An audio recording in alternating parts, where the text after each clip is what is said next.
नमस्कार, मैं हूँ राकेश कुमार। आप देख रहे हैं मातृभूमि।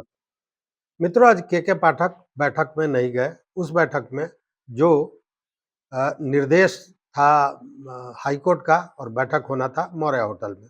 शिक्षा विभाग के अन्य पदाधिकारी, सचिव, निदेशक सभी लोग पहुंचे थे, लेकिन के पाठक नहीं गए थे।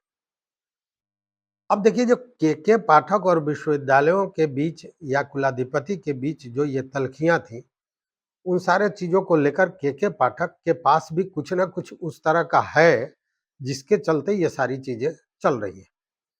चूँकि कुछ ऐसे मामले हैं जो के पाठक तक पहुँचे हुए हैं। सूत्रों की माने तो के पाठक के पास ऐसी जानकारियाँ हैं जो ये बताती हैं कि विश्वविद्यालयों में बड़ी धनराशि का कहीं न कहीं गबन हुआ है, कहीं न कहीं उसका घोटाला हुआ है। और इन्हीं घोटालों को लेकर आपको याद होगा कि पिछले दिनों उन्होंने बाज़ाब्ता ऑडिट की बात की थी। सारे अकाउंट्स का ऑडिट होगा, चूँकि सभी विश्वविद्यालय द्वारा ऑडिट नहीं कराया गया है। और ऑडिट कराए जाने के बाद भी जो उनके जाँच का विषय है, वो बड़ी गूढ़ है।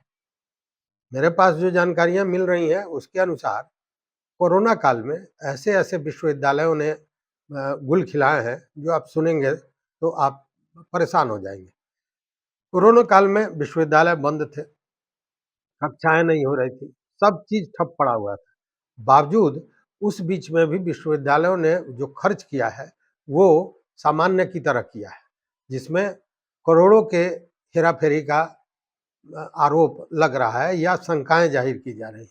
और इन सारे चीज़ों की जानकारी के पाठक को बदस्तूर है।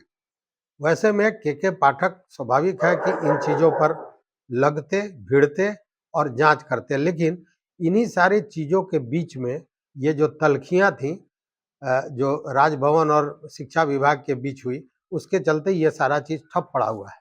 लेकिन के पाठक की तैयारियाँ जारी हैं। उच्च शिक्षा में वो इन चीज़ों को देखेंगे और इसकी तैयारियाँ कर रहे हैं। दूसरी ओर अगर माध्यमिक शिक्षा की बात करें, तो वहाँ भी के पाठक ने एक बड़ा कदम उठाने की सोच ली है और वो लगभग फाइनल हो गया है। वो कदम क्या है?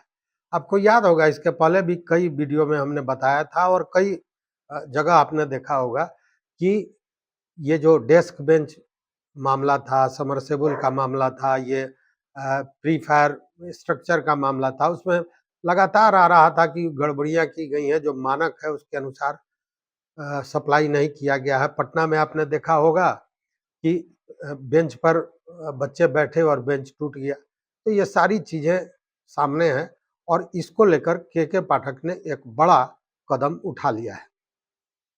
एक जाँच टीम की गठन की जा रही है और ये जाँच टीम का काम है कि वो सीधे भौतिक सत्यापन करने उन स्कूलों में जाएगा।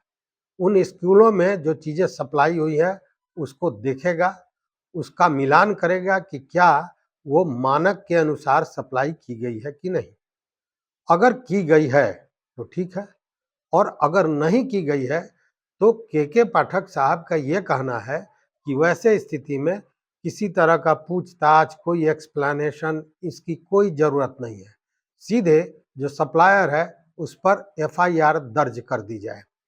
एफआईआर दर्ज कर दी जाए कि मानक के अनुसार आपने इन चीज़ों को नहीं दिया है, पैसे का गबन किया है, सरकारी आदेश का उल्लंघन किया है और इसके लिए एफआईआर कर दिया जाएगा। एक ये बात हुई और वहाँ उन्होंने जांच टीम पर भी एक अंकुश लगा दिया है। वहाँ ये कहा गया है कि जांच टीम में जो लोग सदस्य जा रहे हैं, जो जिनकी अध्यक्षता में ये जांच हो रही है, वो जांच टीम जाती है और उसे लगता है कि चीज़ें जो सप्लाई की गई हैं वो सही है, मानक के अनुसार है, तो उन्हें एक सर्टिफिकेट देना होगा। सर्टिफिकेट ये देना होगा कि जो चीज़ें हैं वो मानक के अनुसार हैं और अगर इसमें कोई गड़बड़ी पाई जाती है तो उसका जिम्मेवार मैं होऊँगा। अब ऐसे में सोचिए कि जांच पदाधिकारियों की घिघी बंधनी तो स्वाभाविक है। वैसे में बड़ी संख्या में लोग जो सप्लाई में घपला किए हैं, वो लोग पकड़े जाएँगे, चूँकि जांच पदाधिकारियों पर उन्होंने अपना शिकंजा पहले ही कस दिया कि आपको सर्टिफिकेट देना होगा और ज़िम्मेवारी आपको लेनी होगी। वैसे में कोई भी जांच पदाधिकारी ये हिम्मत नहीं करेगा कि घाल-मेल करने की कोशिश करे। और वैसे में बड़ी संख्या में जो सप्लायर हैं, जिन्होंने गलतियाँ की हैं, जो मानक के हिसाब से सामान नहीं दिए हैं, पैसे का बंदरबाट करके रफा-दफा करने का कोशिश किया है, वो सारे लोग कहीं न कहीं इस जद में आ जाएँगे। वहीं अगर बात करें कि आपको याद होगा पिछले दिनों पकड़ाए थे 68 लगभग प्रखंड शिक्षा पदाधिकारी जो सही काम नहीं कर रहे थे। जाँच प्रक्रिया उनकी सही नहीं थी और जब इसको देखा गया तो इसमें के पाठक ने जो चीज़ें निकाली उसमें 32 ऐसे शिक्षा पदाधिकारी हैं जिन्होंने पूरी तरह विभाग की आँख में धूल झोंकने का काम किया। क्योंकि आँकड़ों का जादूगरी उन्होंने किया, उन पर कोई कार्रवाई नहीं हुई इसलिए केवल आँकड़ा बनाकर भेज दिया। लेकिन के पाठक की नज़र से बचना इतना आसान नहीं था।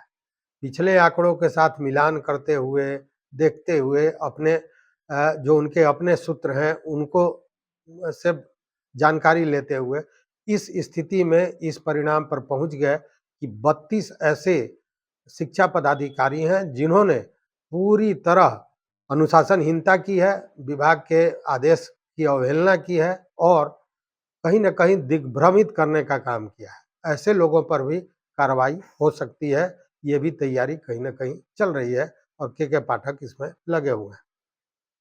अब तीसरी बात है कि सक्षमता परीक्षा को लेकर जो जानकारी मिली है कि उन्होंने एक पत्र लिखा है चुनाव आयोग को। चुनाव आयोग को उनका ये कहना है कि जहां चुनाव समाप्त हो गया, उन क्षेत्रों में सक्षमता परीक्षा में पास किए शिक्षकों की नियुक्ति अब की जा सके, इसकी अनुमति उन्होंने मांगी है। हालांकि अब चुनाव आयोग इसकी अनुमति देता है या नहीं, कई मित्रों का मानना है कि चुनाव आयोग अनुमति दे देगा, लेकिन कई लोगों का ये कहना है कि चुनाव आयोग इसलिए अभी अनुमति नहीं देगा क्योंकि जो पदस्थापना होंगी उसके बाद उससे बातें निकलेंगी जिसका असर हो सकता है कि अन्य क्षेत्रों पर पड़े। इसलिए अभी हमको नहीं लगता है कि चुनाव आयोग चुनाव तक इसकी अनुमति देने जा रहा है, लेकिन के पाठक ने इसकी मांग की है। अब देखने वाली बात यह है कि चुनाव आयोग स्वीकृति देता है या नहीं देता है, लेकिन ये सारे फ्रंट हैं जिस पर के पाठक काम कर रहे हैं। और सबसे बड़ा मामला जो मैंने बताया 2 है, एक तो विश्वविद्यालयों की जाँच और दूसरा ये जो डेस्क, बेंच और तमाम तरह की सप्लाई हुई है उसकी जाँच। अब देखना है कि इस जद में कितनी संख्या में और कितने लोग आते हैं। तो इस वीडियो में बस इतना ही। देखते रहिए मत अभिमत। चैनल पर नए हो तो निश्चित रूप से सब्सक्राइब कीजिए, लाइक कीजिए, दोस्तों के साथ शेयर कीजिए और अपना मंतव्य, अपना मत, अपना विचार हमारे कमेंट बॉक्स में ज़रूर दीजिए। बहुत-बहुत धन्यवाद। बहुत-बहुत धन्यवाद। और अगर चैनल को अभी तक आपने सब्सक्राइब नहीं किया हो तो निश्चित रूप से सब्सक्राइब कर लें, लाइक करें, दोस्तों के साथ शेयर करें और अपना विचार ज़रूर दें। बहुत-बहुत धन्यवाद। बहुत-बहुत धन्यवाद।